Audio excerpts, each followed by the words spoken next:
বাংলাদেশের পাসপোর্টধারী ব্যক্তিরা এখন আগাম ভিসা ছাড়া বিশ্বের 40টি দেশ ও অঞ্চলে ভ্রমণ করতে পারেন। বছরের শুরুতে এই সংখ্যা ছিল 42। নতুন র্যাঙ্কিংয়ে বাদ পড়েছে আফ্রিকার টোগো ও লেসোথো। ভ্রমণের বর্তমান তালিকায় আছে এশিয়ার 6টি, দক্ষিণ আমেরিকার 1টি, আফ্রিকার 14টি, ক্যারিবীয় 11টি ও ওশেনিয়ার 8টি দেশ ও অঞ্চল।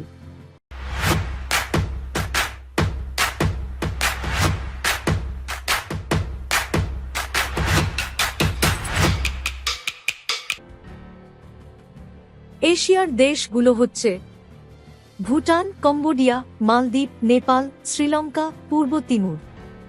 উল্লেখ্য যে মালদ্বীপে বিমানবন্দরে নামার পর ভিসার সুবিধা পান বাংলাদেশিরা। দক্ষিণ আমেরিকার দেশ হচ্ছে বলিভিয়া। বলিভিয়ায় বাংলাদেশিরা অন অ্যারাইভাল ভিসা সুবিধা পান। আফ্রিকার দেশগুলো হচ্ছে বুরুন্ডি, কমোরো দ্বীপপুঞ্জ, Djibouti, Guinea Bissau, Lesotho, Madagascar, Mauritania, Mozambique, Rwanda, Seychelles, Somalia, Gambia, Togo, Kenya. কেনিয়ার ক্ষেত্রে বাংলাদেশিদের নিতে হবে ই-ভিসা। ক্যারিবীয় দেশগুলো হচ্ছে Bahama, Barbados, British Virgin Island, Dominica, Grenada, Haiti, Jamaica, Montserrat, Saint Kitts and Nevis, Vincent and the Grenadines, Trinidad and Tobago. এবছর ওশেনিয়ার 8টি দেশ বাংলাদেশিরা অন অ্যারাইভাল ভিসা সুবিধা পাবেন।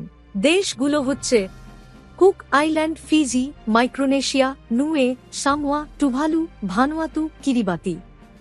23 জুলাই প্রকাশিত পাসপোর্ট ইন্ডেক্সে এ তথ্য জানিয়েছে। বিশ্বের সবচেয়ে শক্তিশালী পাসপোর্টধারী দেশের স্বীকৃতি পেয়েছে সিঙ্গাপুর। এ দেশের নাগরিকেরা বিনা ভিসায় বিশ্বের 195টি দেশ ও অঞ্চলে ভ্রমণ করতে পারেন।